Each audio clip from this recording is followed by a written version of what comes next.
O microfone não está permanecendo na haste. E eu queria falar sobre nu. Nu de novo. Agora ficou? E eu queria falar sobre esse estado de permanência. Aproveitando esse cântico. Se os irmãos puderem abrir comigo em 1 Coríntios. Capítulo 10. Convido os irmãos, antes de partirmos o pão, fazemos essa pergunta: onde nossa fé está permanecendo, né? O conceito de vida meu está descansando, está assentando-se baseado em quê? Aqui em 1 Coríntios 10, talvez seja importante pegar o contexto da lógica paulina para a gente não pegar um recorte de um versículo e não entender como que Paulo chega nessa lógica. A gente pega o versículo 1 do capítulo 10 de 1 Coríntios. Paulo fala: ora, irmãos, não quero que ignoreis que nossos pais estiveram todos sob a nuvem e todos passaram pelo mar, tendo sido todos batizados, assim na nuvem como no mar, com respeito a Moisés. Todos eles comeram de um só manjar espiritual. Todos eles beberam da mesma fonte espiritual, porque bebiam de uma pedra espiritual que os seguia, e essa pedra era Cristo. Entretanto, Deus não se agradou da maioria deles, razão porque ficaram prostrados no deserto. Então ele continua exemplificando a história de Israel, conhecemos bem ali no deserto. No versículo 14, Paulo fala: portanto, meus amados, fugi da idolatria. Falo como a criteriosos, julgai vós mesmos o que digo. Porventura o cálice da bênção que abençoamos não é a comunhão do sangue de Cristo? O pão que partimos não é a comunhão do corpo de Cristo? Porque nós, embora muitos, somos unicamente um pão, um só corpo, porque todos participamos do único pão. No versículo 20, antes digo que as coisas que eles sacrificam é a demônios, que as sacrificam e não a Deus, e eu não quero que vos torneis associados aos demônios. Não podeis beber o cálice do Senhor e o cálice dos demônios. Não podeis ser participantes da mesa do Senhor e da mesa dos demônios. E aí eu gostaria de ir lá para Gênesis, capítulo 31.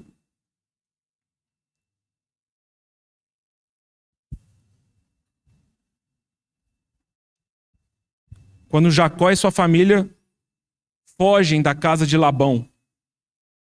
E Labão os persegue no caminho, porque Jacó estava indo embora com muito gado e muita gente.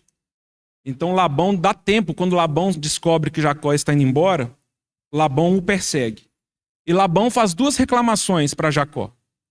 A primeira é que ele foi embora sem despedir, sem falar nada. E a segunda é que ele tinha levado os ídolos do lar. Os ídolos que Labão e a sua casa adoravam sumiram.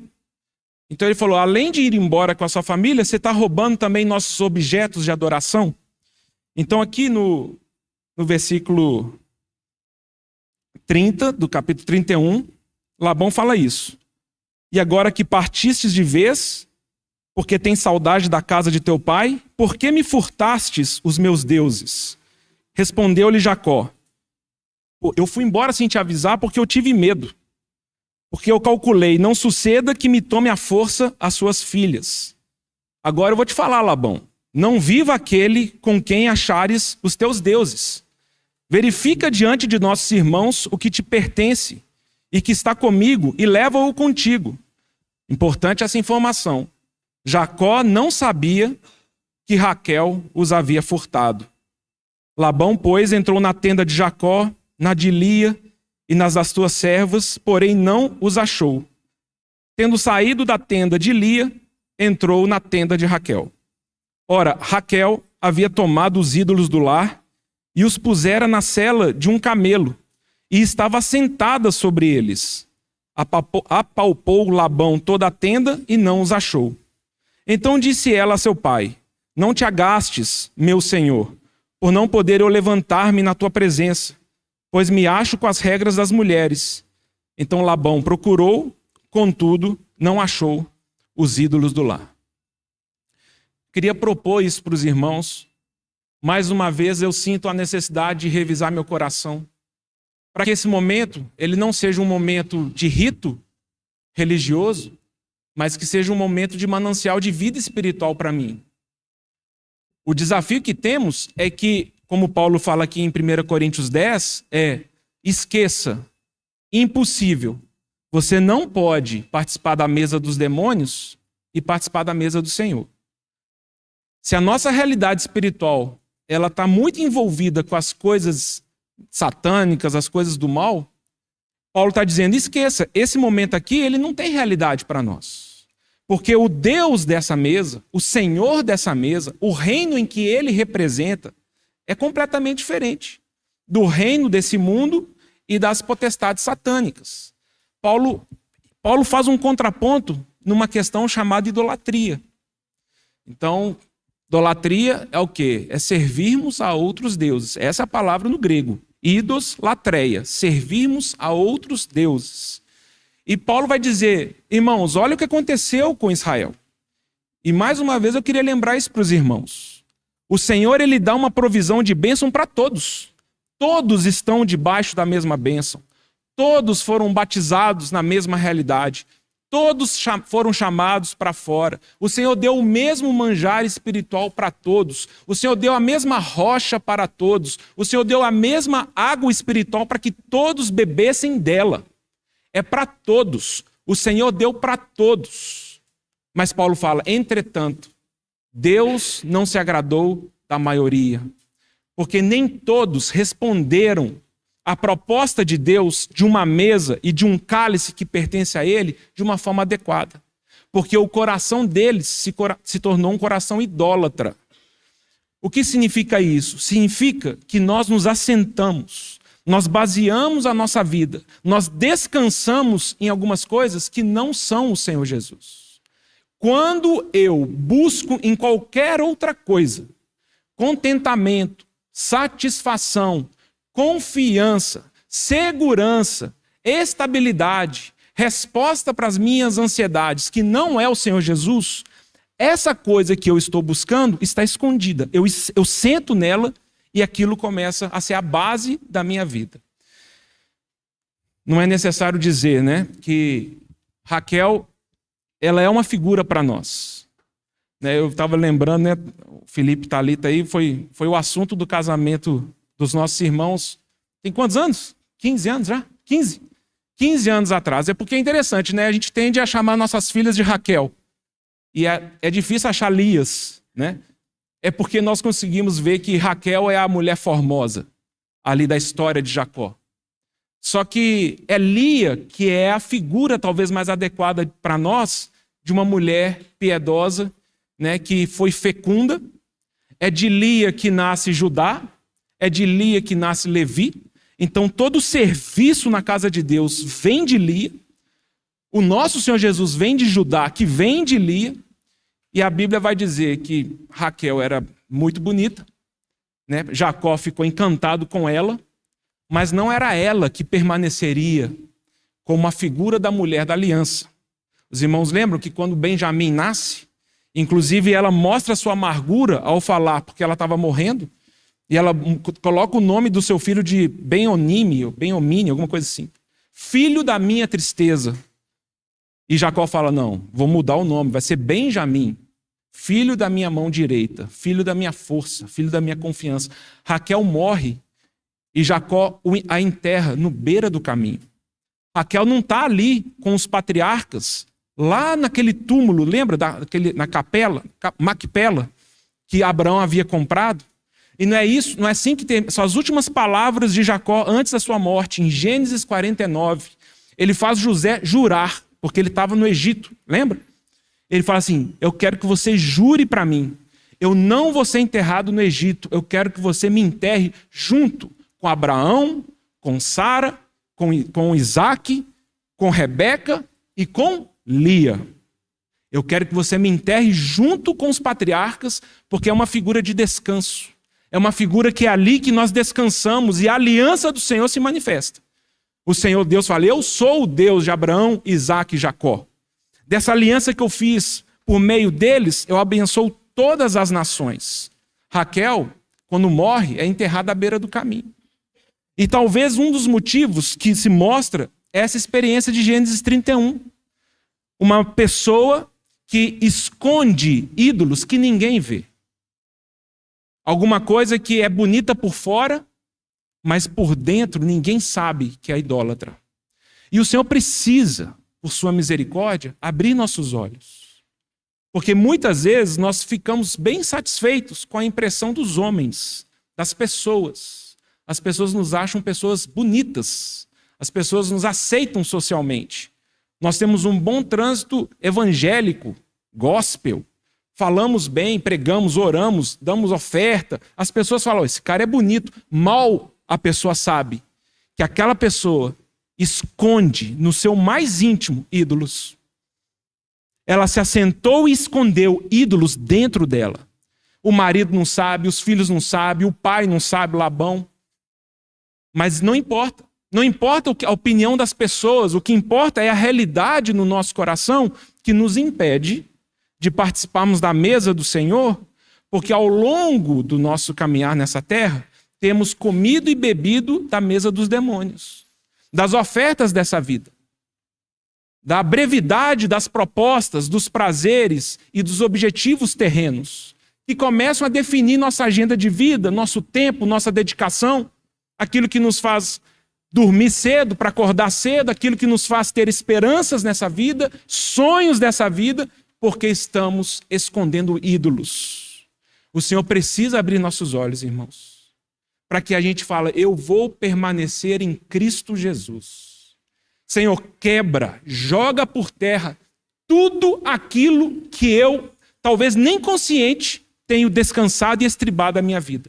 Que tudo isso seja lançado fora, porque eu preciso tomar posse da aliança eterna feita na cruz do Calvário para mim.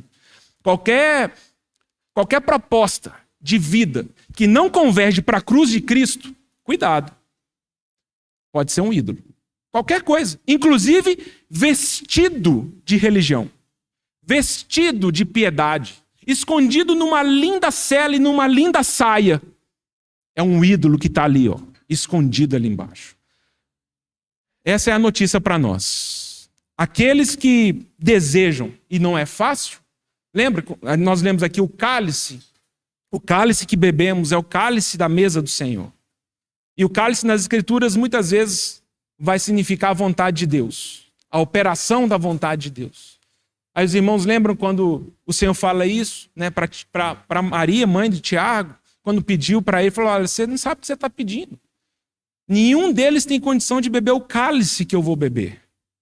Existe uma vontade de Deus que não é fácil para nós, porque se fosse fácil, nós não precisaríamos estar aqui uns com os outros insistindo para que o nosso velho homem seja crucificado, para que a gente quebre os ídolos que tentam definir a nossa identidade espiritual e a nossa identidade como seres humanos. Se fosse fácil, nós não precisaríamos estar aqui.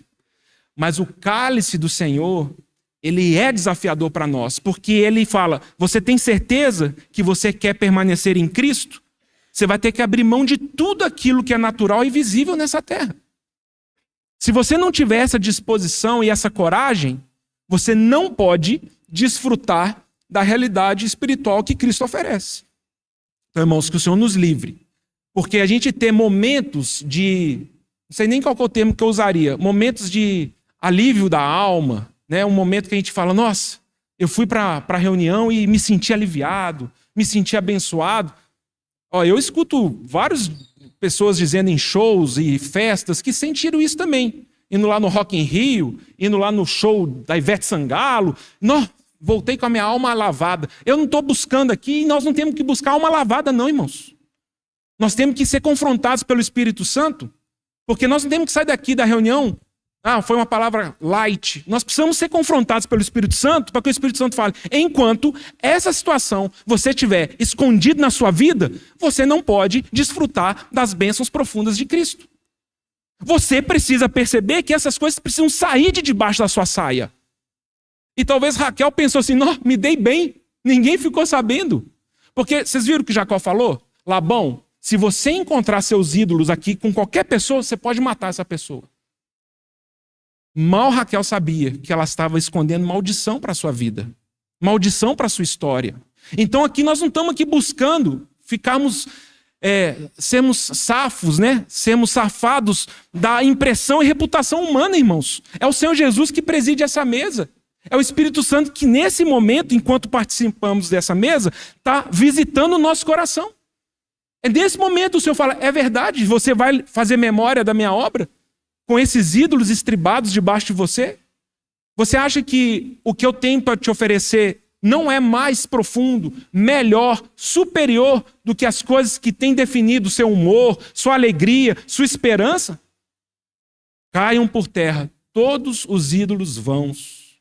Não há Senhor como nosso Senhor. E essa mesa, ela traz essa proclamação. E para aqueles que estão chorando, que estão com medo, que estão lutando diante do Senhor, para estar difícil, Senhor. A incredulidade vem como uma onda no meu coração e eu fico todo dia tentado a acomodar e a descansar meu futuro nessas coisas. Para essas pessoas o Senhor está falando, vem para cá, experimenta da minha paz. Lembra da obra vitoriosa minha da cruz do Calvário. Eu sou aquele que venceu a morte. Eu sou aquele que eu tenho o livro nas minhas mãos. Eu venci todas as coisas. E isso traz para nós força espiritual.